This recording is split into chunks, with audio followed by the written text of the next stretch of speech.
Acho que não vai sair. Vai sim, cara. Deixa eu tentar colocar aqui nos comentários o que hoje.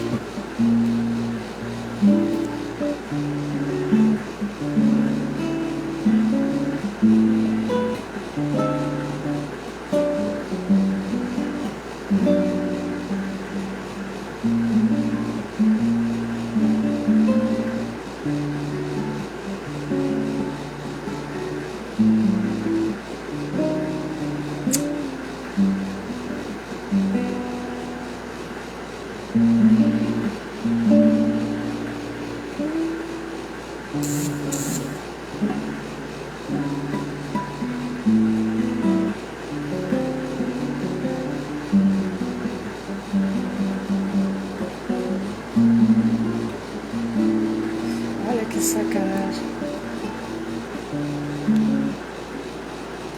Muito bem.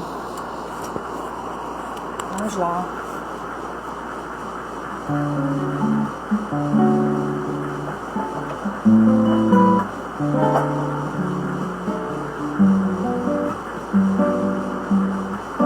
Ei, minha convidada, tu já tá aí?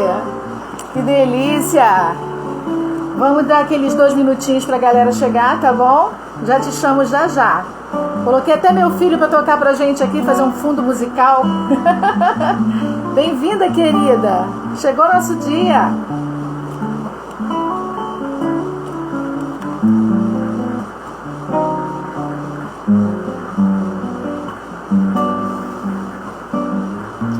Meu parceiro.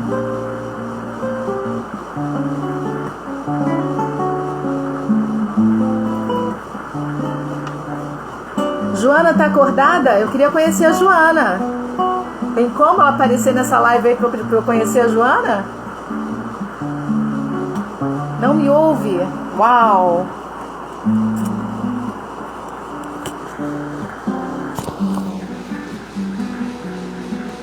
Vai me dando feedback aí, por favor, querida.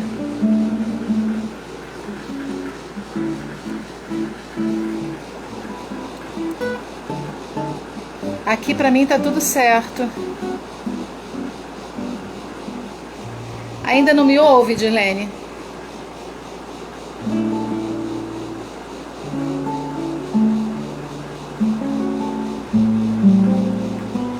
Conforme for, vou ter que entrar e sair de novo.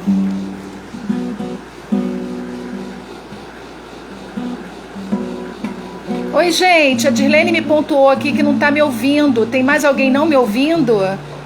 Rafa, Tânia. Porque conforme for eu vou sair e entrar novamente. Dá um feedback aí, por favor. Oi, Rafaela de Souza, Deli. Vocês estão me ouvindo, gente?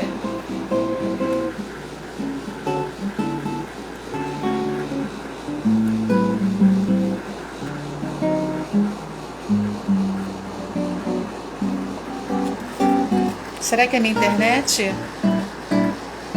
Tá, Rafaela me ouve. Tânia, me ouve. Dirlene, você tá me ouvindo, querida?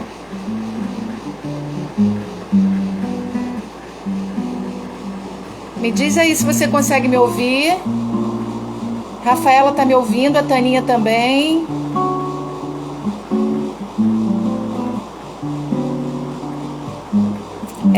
Esses minutinhos iniciais é pra gente fazer. Ah, agora sim! Vocês estão ouvindo um fundo musical, gente? Que eu chamei meu músico preferido pra tocar pra mim. Vocês estão ouvindo? Posso? Não? Vou usar o violão.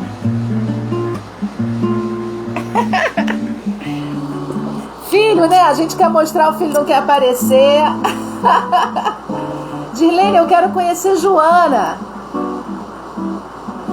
Então, esse é o meu Vitor, meu músico preferido, que me acompanha nas minhas cantorias. Vamos lá, hein? Lindo fundo musical. Olha lá, maravilhoso esse violão. Que alegrar uma mãe elogiar filho, né, gente? O cabelo hoje tá que tá, meu filho, todo enroladinho, tá uma coisa. Eu aqui joguei um batom bonito pra poder receber essa maravilhosa. E o cabelo tá aqui me avacalhando.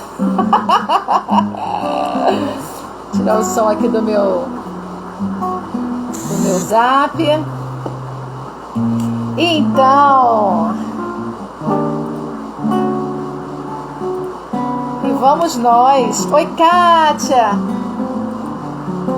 A internet tá ó. Tomara que não interfira aqui.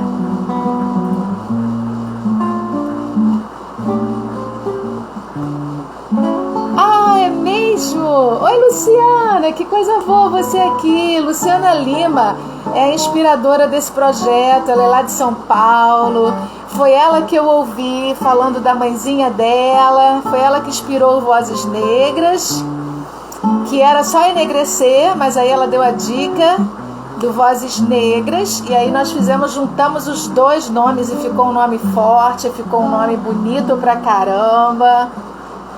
Vozes Negras, enegrecer, que coisa boa, quanta mulher linda que eu conheci, quanta mulher maravilhosa que eu ouvi.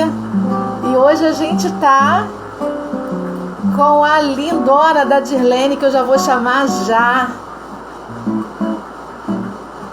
Eu queria conhecer a Joana, mas a Dirlene... então, vamos deixar a Joana para uma próxima. Fundo música. Eita, que coisa! Vou agradecer meu músico aqui, ó. Obrigada, Vitor. Faz um fundo musical aí pra mim, que eu vou receber minhas poderosas. Mulher, tu é mais linda assim, de pertinho. Ai, obrigada! Nossa! Que maravilha estar aqui, Delaíse. Poxa, como a gente contou esses dias, né, Dirlene? Pois é, foi tudo muito bem pensado, né, justamente para que a Joana ficasse bem. Se ela estivesse aqui, ela não deixaria nós conversarmos. Ela tem muito ciúme da mamãe. Que ela... Verdade, ela tem um ciúme, assim, ela é muito agarrada comigo mesmo. Mas eu gostaria de, primeiramente, dizer algo que desde que eu soube, né, do teu projeto, eu fiquei encantada. Que é um projeto pensado por uma mulher branca, chamado Vozes Negras, para dar voz às pessoas negras. Eu fui criada nos anos 80, 90, em que falar de racismo era vitimismo, existia como se um pacto de silêncio, não se falava a respeito. Então, ver uma mulher negra criando um projeto desse tipo e com a nobreza de deixar um legado para o seu netinho, né, para as gerações futuras, isso é lindo, lindo, lindo. E, logicamente, né, eu sonhei participar desse projeto. Então, muito obrigada.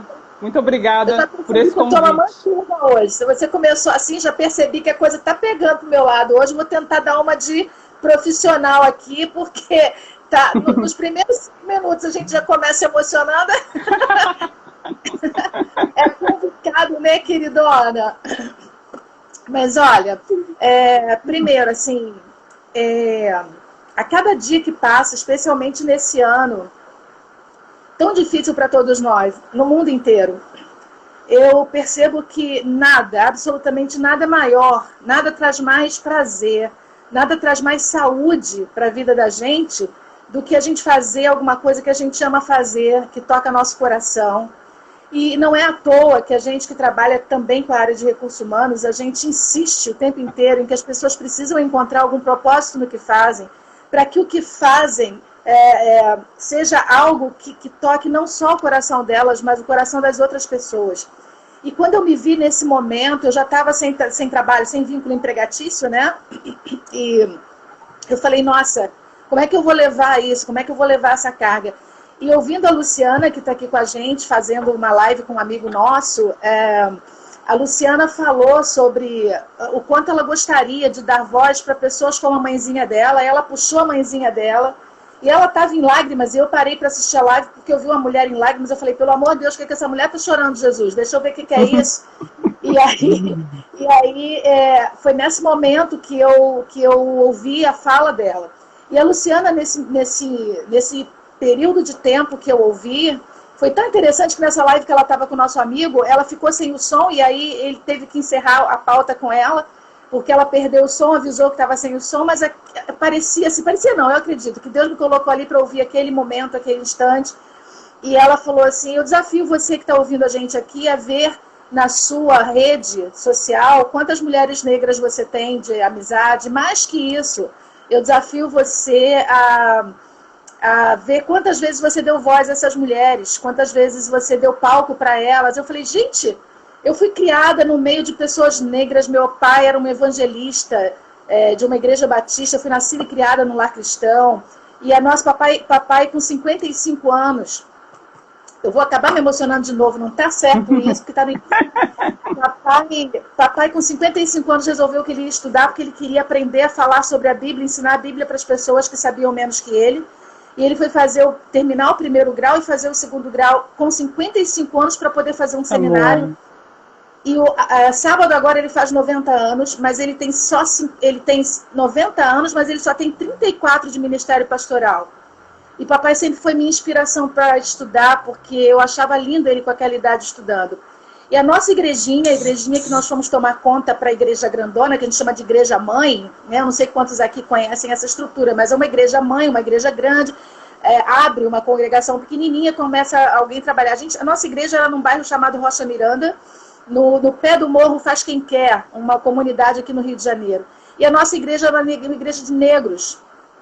Éramos eu, meu pai e minha mãe, mais uma família branca e todo o restante da igreja de negros. Então eu cresci nessa movimentação, e só quando os meus filhos foram para a faculdade, que me mostraram a realidade do sofrimento dos negros, foi que eu me toquei, que eu não enxergava isso, porque não havia espaço no meu coração para isso, e a nossa comunidade não tinha isso, então a gente não percebia isso.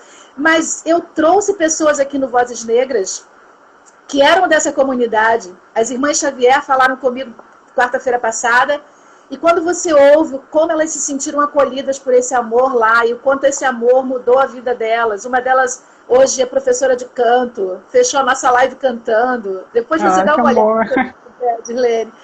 Então, assim, eu tô mais do que segura profissionalmente, pessoalmente, como mulher, que aquilo que a gente faz com muito amor é o que fica, é o que toca e é o que faz diferença. E eu comecei a te olhar no LinkedIn e achava o teu sorriso muito bonito. Achava uma serenidade naquela tua foto. E eu falava, nossa, eu queria fazer bem amizade com essa moça para chamar ela para o Vozes Negras. Aí você começou a interagir no LinkedIn da Tânia também. E eu tinha já convidado Tânia. E aí a gente começou a trocar, curte aqui, curte ali, né? Aquela paquerinha de vamos começar uma amizade. E eu tive a mesma ousadia que eu tive com Tânia e falei, e fiz o convite, e você me respondeu, nossa, vai ser um prazer. Eu falei, vou trazer essa poderosa também. E assim, a gente não sabia, nem eu, nem você, nem ninguém, que você ia receber esse presentão de virar Top Voice 2020. Verdade. Que emoção, né, Dirlene? Muita emoção mesmo. Que emoção. Coração. Eu fiquei muito feliz. Eu queria dizer para a galera que está aqui com a gente, agradecer a todo mundo. Tem muita gente que, Tânia falou que a ousadia é deliciosa. Tânia e Júlia estão aqui com a gente, já participaram. Faltava você, cara. Você tinha que vir de todo jeito.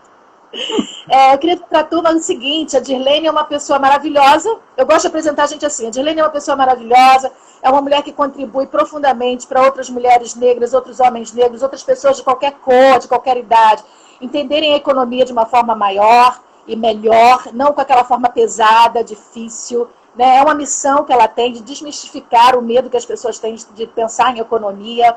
Ela é economista, ela tem um mestrado lindo que ela vai contar a história pra gente, e ela é a mãe da Joana, e é uma profissional incrível que tem trabalhado bastante, e esse trabalho dela tem reverberado de uma tal forma que o pessoal do LinkedIn, na hora de fazer o levantamento e ver quem foi realmente eficaz no sentido de tocar as pessoas, de contribuir, ela entrou na lista aí dos 25 poderosos desse ano no Brasil, e eu tô tendo essa honra, socorro! corro, de, entrevistando uma top voice LinkedIn, eu tô cheia de felicidade, cheia de amor. Estou com duas outras poderosas aqui do LinkedIn também, Tânia e Júlia Cauane. Nossa! Então, assim, minha linda, conta pra gente como é que foi. Você colocou num artigo da sua escola, a escola que você começou e se formou, um artigo lindo. Você colocou que a filha da Gari tinha ido fazer mestrado em Paris. Eu te pedi autorização para colocar isso no meu story, você me deu. E eu acho que você brincou com uma coisa maravilhosa. Você falou, Delaís, eu não suporto rótulos, mas eu brinco bem com eles. E eu achei isso maravilhoso. Bora brincar com isso. Conta pra gente como é que foi isso, meu amor. A palavra é toda sua. Bem isso, Delaís. Bora brincar com os rótulos. Durante a minha infância toda, e aí todinha a minha infância, eu fui chamada de filha da empregada. Minha mãe era empregada doméstica e eu era filha da empregada. E aí eu ia para casa dos patrões dela, e aí tinha crianças também, e eu brincava de uma certa forma com as crianças, mas eu era filha da empregada. Algumas não me deixavam brincar, porque olhavam para mim, tu é preta, tem cabelo duro, tu não pode brincar. E aquilo, né, era o que tinha. Né? Nós não ouvíamos falar de negros na escola, realmente falar sobre racismo era um pacto de silêncio, era muito complicado. Os nossos próprios pais, a minha mãe até hoje ela tem dificuldade de falar a palavra negro. Ela insiste ela fala moreno, e aí eu chamo a atenção dela assim, mãe, hoje em dia não tem problema algum falar negro, pode falar preto, porque ela tem um bloqueio que veio, ela tem 75 anos, né? Ela cresceu nesse ambiente. Né? E aí, metade da minha adolescência, eu fui chamada de filha da lixeira. Na verdade, nem falavam Gari, era filha da lixeira mesmo. Porque a mãe veio trabalhar na prefeitura aqui da cidade. Engraçado que a nossa vida financeiramente, ela teve um up dela trabalhar na prefeitura, que tinha uma remuneração maior. Mas só que o preconceito social para uma Gari é muito grande. Que é uma profissão comum, igual a todas as outras honestas, dignas. Exatamente. Na época que você falou, realmente a gente falava, eu me lembro, eu sou de 64, eu estou com 56 anos. E eu me lembro na minha adolescência de ouvir falar, sabe, é o lixeiro, veio o lixeiro. E não tinha na época lixeira. Depois é que as pessoas começaram a contratar mulheres. Mas a gente falava assim, e a gente criança ouvia se referir a essa profissão assim, é o lixeiro, não era o Gari, isso, né? É a lixeira. Você contou também que até os 10 anos você não conhecia a luz, essa coisa, até 10 anos? Não, exatamente, nós morávamos numa vila. É que aqui no Rio Grande do Sul não existe assim favelas como no Rio, por exemplo, com a mesma estrutura, né, de cima de barranco. Então as coisas são mais planas. Mas são vilinhas, assim, com aquelas casinhas amontoadas, uma em cima da outra. E era de chão batido, não tinha energia elétrica, não tinha saneamento básico, água encanada. Então, até os 10 anos eu vivia ali. Foi a minha realidade.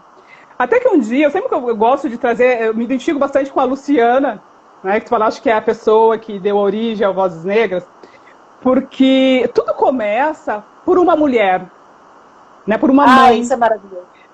A minha mãe, não sei o que deu, eu acredito, né, em vidas passadas, enfim, eu sou uma pessoa bastante de energias e mística.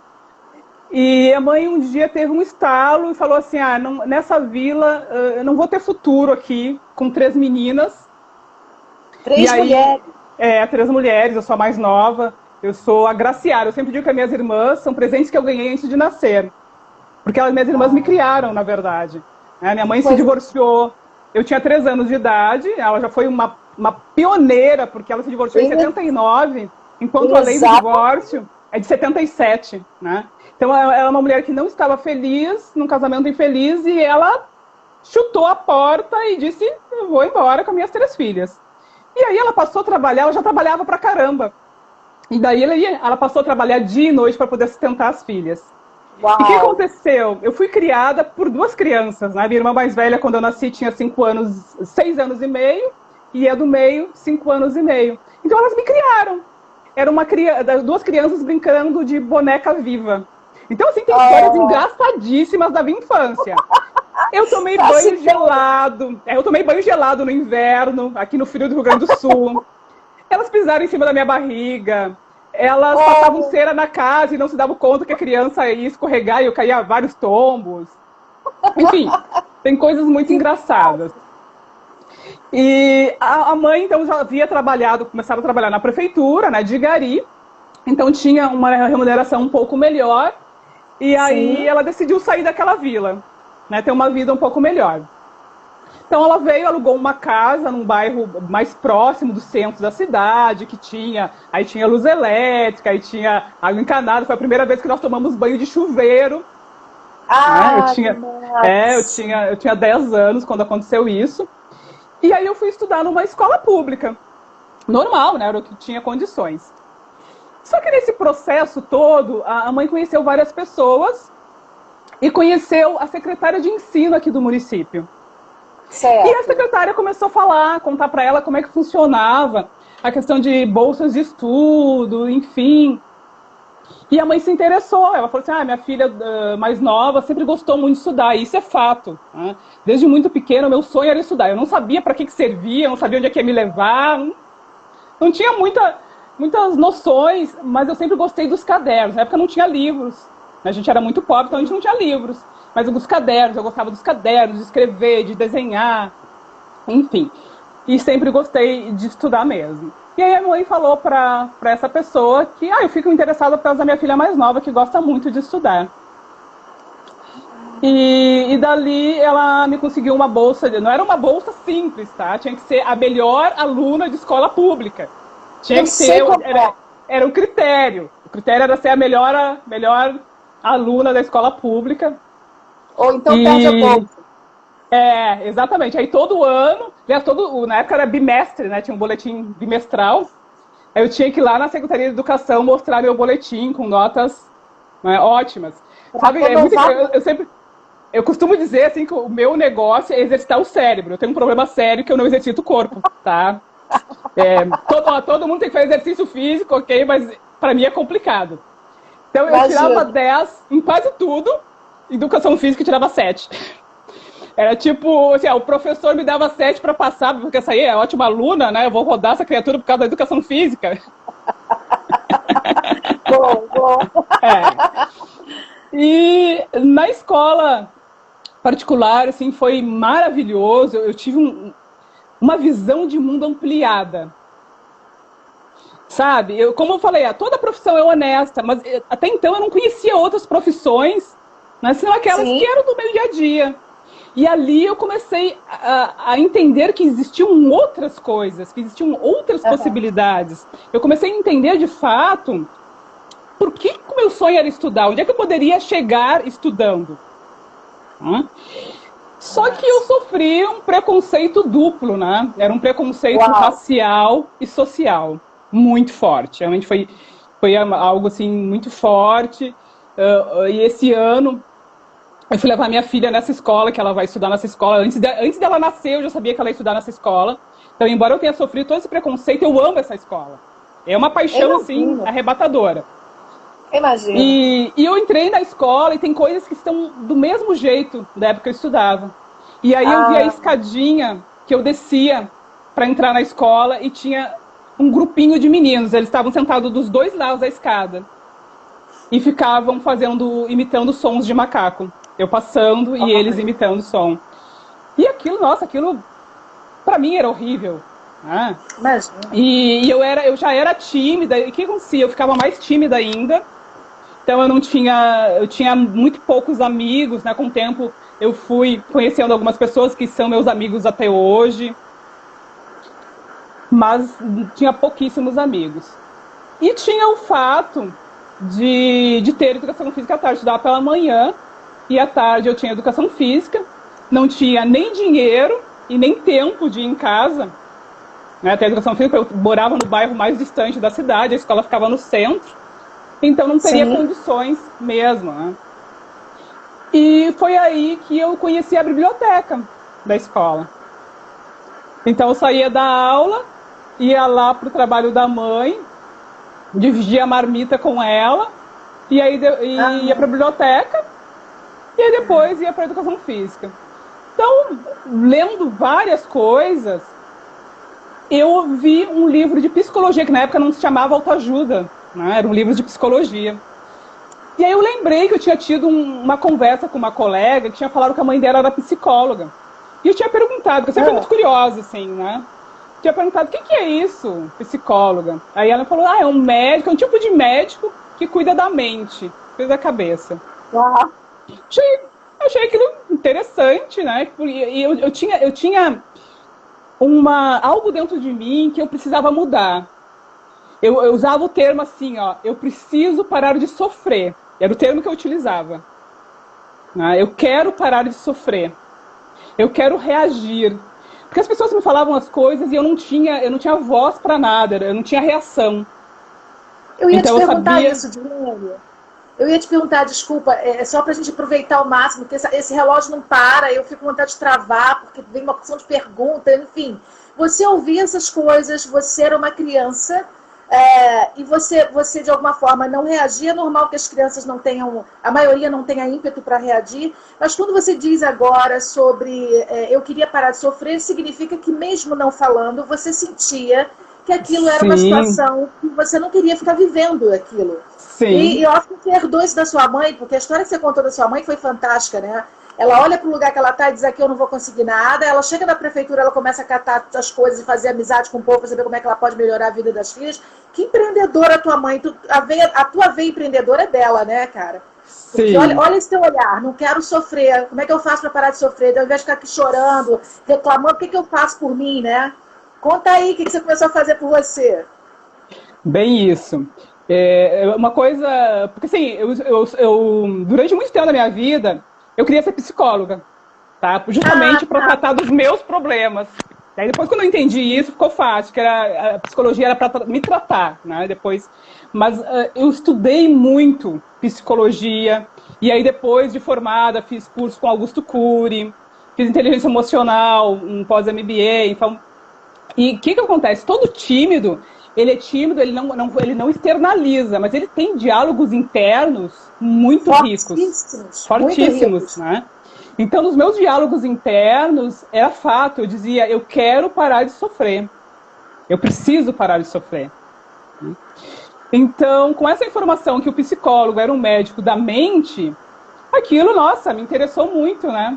E aí eu comecei fui lá na seção dos livros de psicologia, e o primeiro livro, né, que eu peguei foi do Joseph Murphy, né, O Poder do Subconsciente. Uau! O Joseph Murphy, ele mudou a minha vida.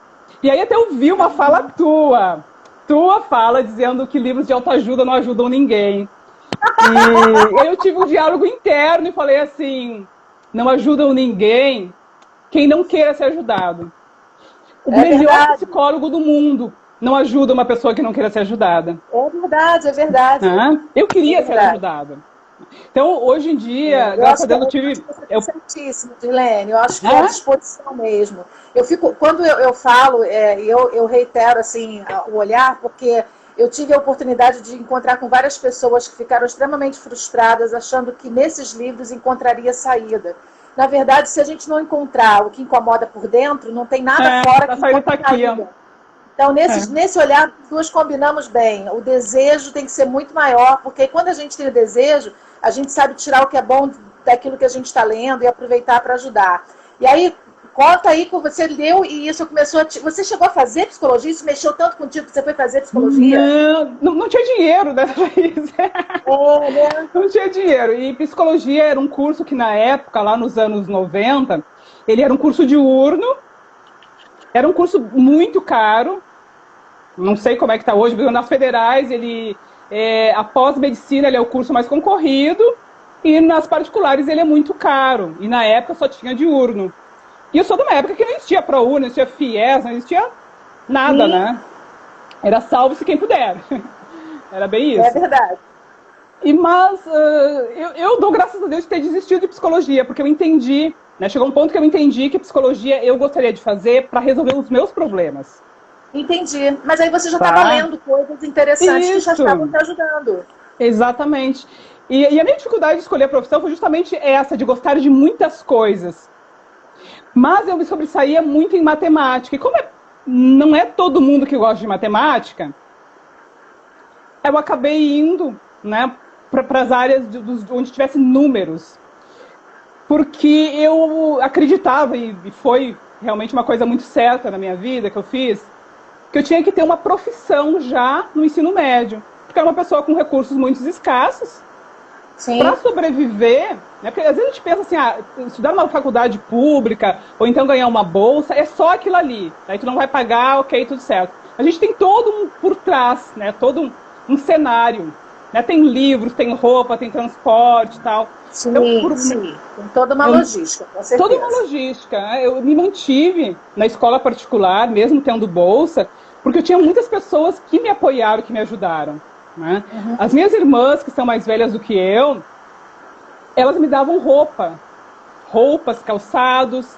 Até hoje eu não esqueço a primeira calça jeans nova que eu tive, né? Porque normalmente eu ganhava só roupa, eu chamo do cimidão. Roupa, sapato, tudo cimidão, né? E aí a minha primeira calça jeans nova foi a minha irmã mais velha que me deu. Eu tinha 15 anos. Olha. E o meu primeiro tênis novo, quem me deu foi a minha irmã do meio, também aos 15 anos. E ao final de cada ano eu ia lá, porque nessa escola, é uma escola que tem uma tradição de ajudar pessoas mesmo, é muito boa. Então tem pessoas que terminam o ano, tem como doar os seus livros, que não vão usar no próximo ano. E aí eu ia lá nesse local de doações para ver se eu conseguia os livros, né, para eu conseguir estudar. Tem uma madrinha minha, hoje em dia falecida, que ela trabalhava numa casa de família em que as crianças estudavam nessa escola, então ela conseguia os uniformes da escola para mim. Tinha alguns livros que eu não conseguia, né, de doações, então a minha mãe é uma pessoa muito, muito popular. Então, os amigos da mãe faziam vaquinhas para me ajudar a comprar livros. Então, eu tive muitas coisas para parar de sofrer. E eu parei de sofrer justamente quando eu me coloquei como protagonista e entendi que eu sou uma pessoa privilegiada. Eu sou uma pessoa privilegiada, que eu ganhei uma bolsa de estudos. Eu tenho uma família maravilhosa. A minha mãe ficou órfã aos 7 anos e ela conseguiu criar 3 filhas unidas, com muito amor. Maravilha. Então eu tenho irmãs que me ajudaram muito, né, e me ajudam até hoje. E pessoas que mesmo sem me conhecer, me ajudaram. Né? Essa pessoa que me deu a bolsa de estudo, concedeu, né, claro que eu falei, não foi exatamente dada, mas, né, teve toda uma oferta, enfim. Ela nem me conhecia, né? As amigas da mãe que se juntavam, faziam vaquinha, muitas não me conheciam. Né? Essa pessoa que a minha madrinha trabalhava na casa de família, me dava uniforme, também não me conhecia. Então, como as pessoas me ajudaram sem ao menos me conhecer? Né? Então, quando eu me tornei protagonista da minha vida, eu olhei o mundo com olhos diferentes. Porque até então, eu me sentia, assim, uma vítima, sabe? Eu não gostava de ser chamada de filha da lixeira. O pessoal, aqueles meninos fazendo sons de macaco, eu ficava realmente muito magoada e tímida.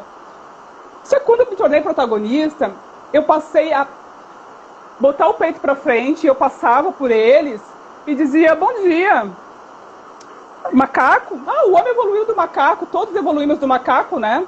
Ok, tudo certo.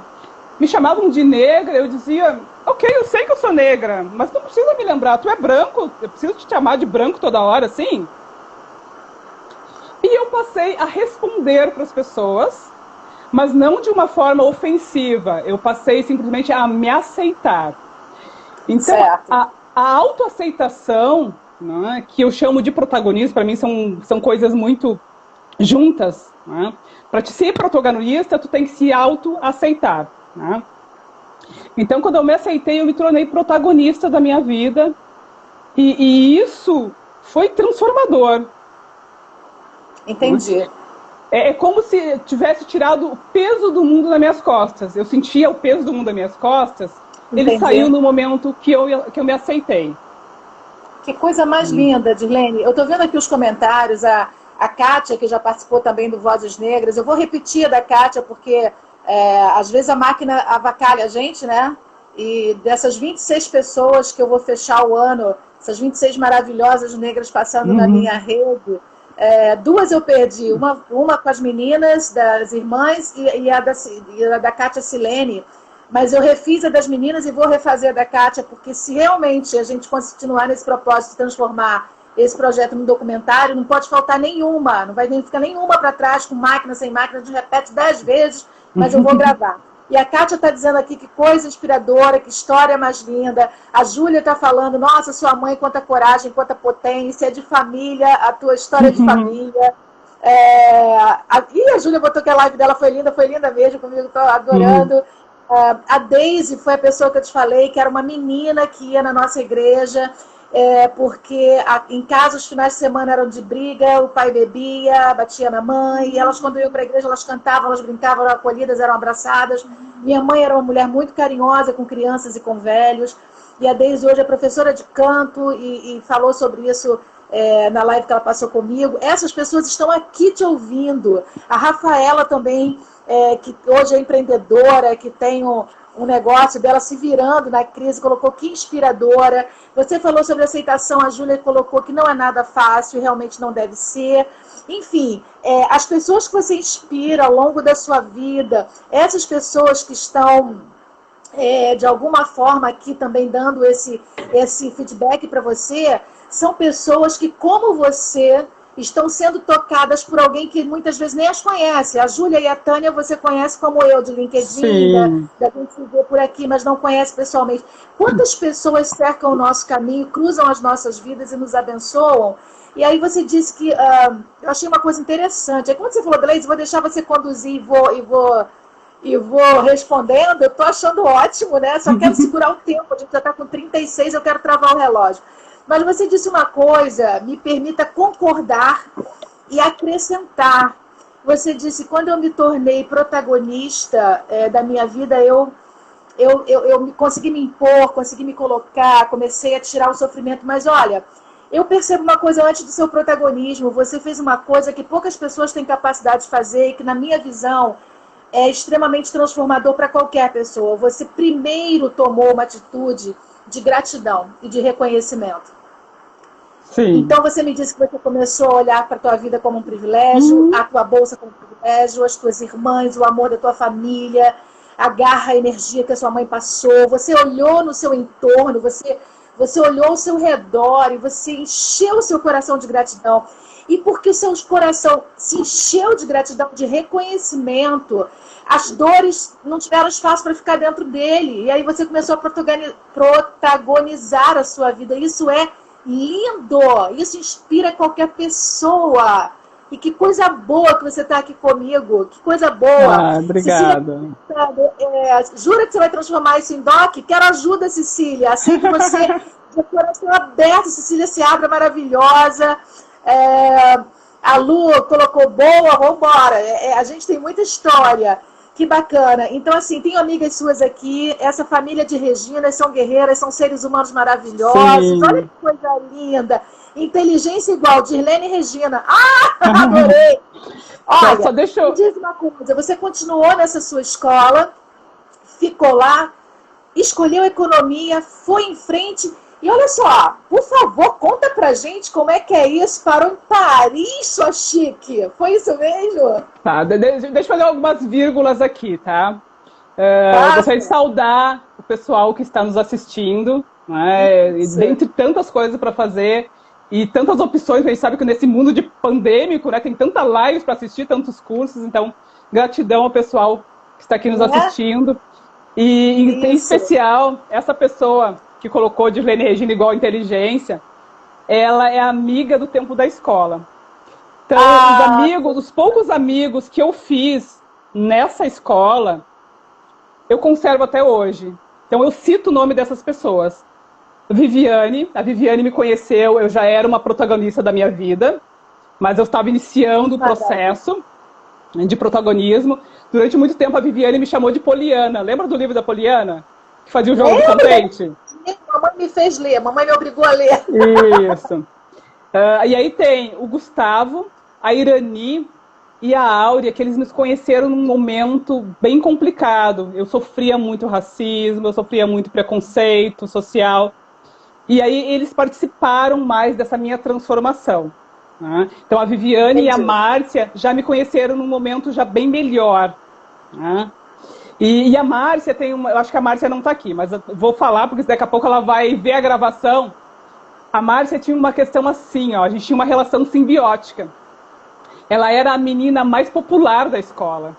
Uau! Né? E eu a menina mais inteligente. Então nós nos aproximamos e tinha uma relação assim, bem simbiótica, sabe? Aí eu quero a tua inteligência, eu quero a tua popularidade. E a gente se ama até hoje. É muito legal. E ela é totalmente louca. Ela é louca, ela é pirada, é totalmente diferente de mim. Mas mas a gente se complementa. E uma coisa que chama atenção nas minhas relações, normalmente é isso. Eu me relaciono com pessoas muito diferentes. Eu gosto bastante daquela questão do Cortella, né, que diz que toda a unanimidade é meio que burra. Né, porque a gente precisa de contrariedade na nossa vida. Então eu tenho esse ponto, assim, de normalmente me relacionar com diferentes. O meu marido mesmo é a água, eu sou o vinho. Né, então temos esses opostos, assim, que eu acho que é muito importante também. Então, voltando à questão da escola, eu me formei em técnico de contabilidade no ensino médio, na minha época era o segundo grau. Né? Eu acabei fazendo técnico de contabilidade porque eu acreditava que eu tinha que ter uma profissão. No técnico, eu tive contato com economia, eu tive uma disciplina de economia. E eu tive as respostas para as questões que eu tinha, que eu via muito Jornal Nacional, eu sempre gostei muito de noticiário. E falava-se muito de inflação naquela época, nos 80, 90, a inflação foi na lua, 80% ao mês. Né? E eu tinha muita curiosidade de saber o que era aquilo, inflação, câmbio, oferta, demanda, e ninguém sabia o que era aquilo. Né? O gurizado da escola também não estava nem aí para isso. E no curso de técnico de contabilidade, quando eu tive essa disciplina de economia, nossa, meus olhos brilharam, assim, eu encontrei o amor da minha vida. Super entendo. Exatamente. E aí decidi que queria fazer economia. Só que onde eu estudava era uma escola, que depois se tornou uma faculdade, aí tinha cursos de licenciaturas, e não tinha, obviamente, economia.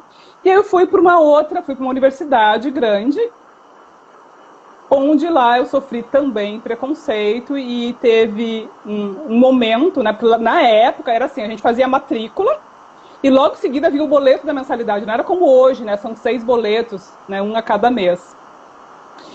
E eu tinha feito uma caderneta de poupança para fazer a matrícula na universidade. Só que eu fiz a matrícula num lugar e fui no outro, tranquei, e aí tinha que fazer todas as disciplinas também. A matrícula era todas as disciplinas, e aí depois pagava mensalmente as disciplinas que eu ia fazer. Então eu fiz a matrícula em 5, tranquei 2 para ficar com 3, que era o que eu podia pagar. Então paguei a matrícula, dali a 10 dias veio para minha casa o boleto cheio. Eita. Cobrando a mensalidade cheia, aí eu não tinha dinheiro para pagar. Aí fui lá na universidade, contei toda essa história, só, eu fiz a minha matrícula, já passei no outro lugar e fiz o trancamento, para que não viesse, né, o boleto dessa primeira mensalidade com essas disciplinas. Aí me falaram assim, não tem problema, tu paga e depois a gente te ressarce no próximo boleto.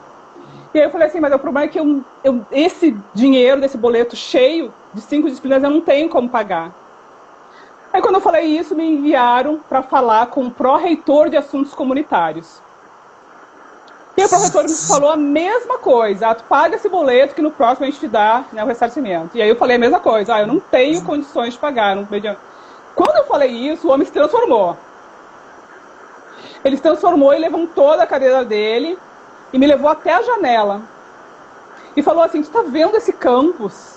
E realmente o campus era lindo, sabe aqueles campus das universidades grandes, com gramado e tal. Com esculturas. Tá vendo tudo isso aqui? Essa beleza toda? Isso aqui é para quem tem condições, minha filha, de pagar. Tu não tem condições de arcar com isso, tu não deve. É um conselho que eu te dou, minha filha. Tu não deve estudar. Né? Vai fazer outra coisa, né? Mas realmente não. Que absurdo! Com 18 anos eu saí dali arrasada, arrasada. E aí nem todo o meu protagonismo naquele momento não conseguiu, eu não consegui dizer nada. Eu não consegui dizer nada porque eu tava realmente em lágrimas, assim, destruída. Né? Não consegui falar nada pra esse homem. E cheguei em casa, falei pra mãe, tal. E tomei uma decisão, assim, como eu já tinha pago a matrícula, assim, eu sempre fui muito economista, assim, mesmo antes de ser formada, eu sempre fui muito economista. Eu tenho uma relação com dinheiro que é incrível. Né? Isso veio antes da faculdade mesmo.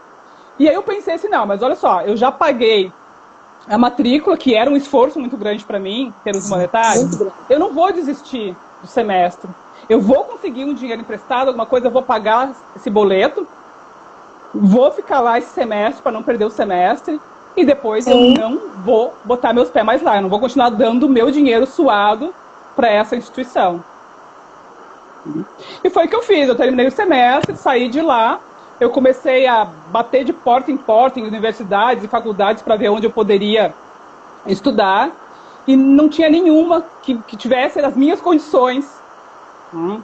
Tentei na Federal. No entanto, eu fiz cursinho, e aí no cursinho eu me deparei com uma realidade muito dura, que eu comecei a entender, aliás, o conceito de equidade naquela época não existia, o conceito, mas exatamente. Hoje em dia eu consigo entender. Porque eu fazia cursinho, e as minhas colegas de cursinho eram meninas e meninos, que passavam o dia todo estudando. Naquela época tinha algo chamado terceirão. Então o terceirão tinha aula de manhã, de tarde, e à noite elas iam para o cursinho.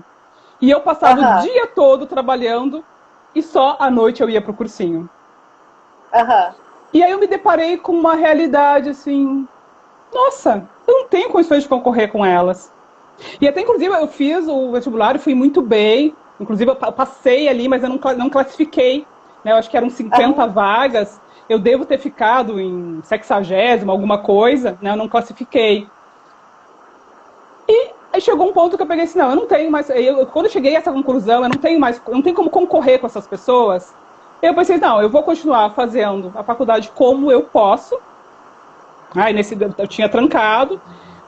Nesse momento, né, a escola que eu estudava, que tinha se transformado em faculdade, tinha se transformado em centro universitário e tinha vindo o curso de economia, de administração e ciências contábeis. Que coisa boa! E aí, eu voltei, né, para onde eu tinha feito ali meu ensino fundamental e médio, para fazer economia. Né, fiz já o vestibular para economia, passei e foi. Então, a dificuldade financeira continuou, né, mas era uma questão assim que pelo menos ninguém me chamava e dizia, não, sai daqui porque tu não tem condições de pagar. Então, eu fui no meu ritmo. Né, eu fui no meu ritmo, demorei muito para me formar. Tinha semestre que eu fazia uma cadeira, que eu fazia 2. Comemorava quando eu conseguia fazer 3.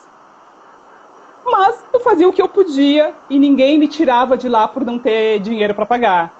Eu pagava quanto eu podia. E me formei, né, nessa universidade. Aliás, na época era centro universitário. Depois ela se tornou universidade. E eu tenho uma relação de amor mesmo com ela. É uma relação muito forte. E tem uma história muito engraçada. Que a Joana, assim, durante muito tempo da minha vida eu achei que não ia ser mãe e tal, né? E até que eu tive um sonho com uma criança que me pedia para nascer.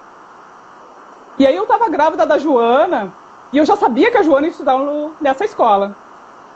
E aí, na minha ansiedade, eu queria saber quanto é que estava custando, né? Não sabia quanto é que estava custando mensalidade escolar, essas coisas. Aí eu peguei e passei um e-mail para a escola, me informando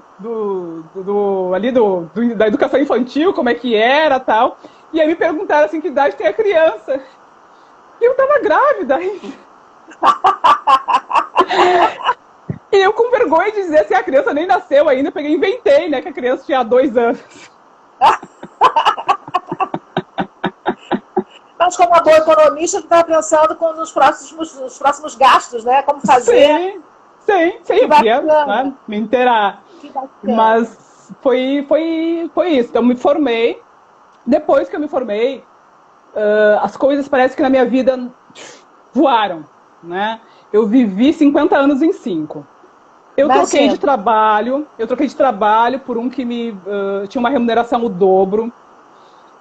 Aí eu comecei a investir em línguas. Então, como eu não tinha muito dinheiro, eu tinha que... Todos meus esforços eram concentrados para a faculdade, né? Então, eu saí da faculdade, aí sim fui fazer outras coisas. E aí fui fazer inglês e espanhol. Já estava bem mais descolada. E na escola que eu fazia o curso de espanhol, tinha um concurso. Lembra da época do karaokê? Tinha um concurso de cantar no karaokê. E eu adorava aquela música do Alexandre Pires, Você se me jogou la vida. Amava aquela música. E aí lá foi a Dilene cantar no karaokê, ganhei, né? E o prêmio era um módulo do curso de espanhol. Então esse dinheiro que eu poupei, né, eu peguei e comprei um pacote ali para fazer intercâmbio em Buenos Aires. Uau! Então fui estudar espanhol em Buenos Aires. Aí lembro que voltei de Buenos Aires, recebi uma outra proposta de emprego, recebendo de novo o dobro do que eu tinha, né, de remuneração. Então, assim, foi um período muito feliz da minha vida. Ah, que coisa E aí dali eu já consegui emendar 2 MBAs. E o que sempre foi presente na minha vida, assim, que eu sempre gostei muito de estudar. Então, para mim, nunca foi uma opção. Eu sempre dizia assim, não, eu tenho que continuar a estudar, porque para mim, na verdade, para mim é um hobby. Para muitas pessoas é um sacrifício, para mim é um hobby. Então, para mim também. Eu estou sempre buscando alguma coisa para fazer, a verdade é essa, alguma coisa para estudar, alguma coisa para fazer. Mas eu sempre fui muito assim de ter sacadas, né? Eu olhei esse meu currículo, eu tenho 2 MBAs, eu acho que outro MBA não vai me trazer grandes ganhos e eu quero algo que me dê uma possibilidade de carreira. Eu já tinha, acho que 37 anos por ali, e a gente sabe que o mercado de trabalho, né, em empresas, ele é restritivo, né? Então, assim, eu preciso buscar alguma coisa que possa, no futuro, me dar algo, né, algo maior. É a carreira. A segunda carreira, né? Carreira B, plano B. Isso. E aí comecei a buscar o mestrado.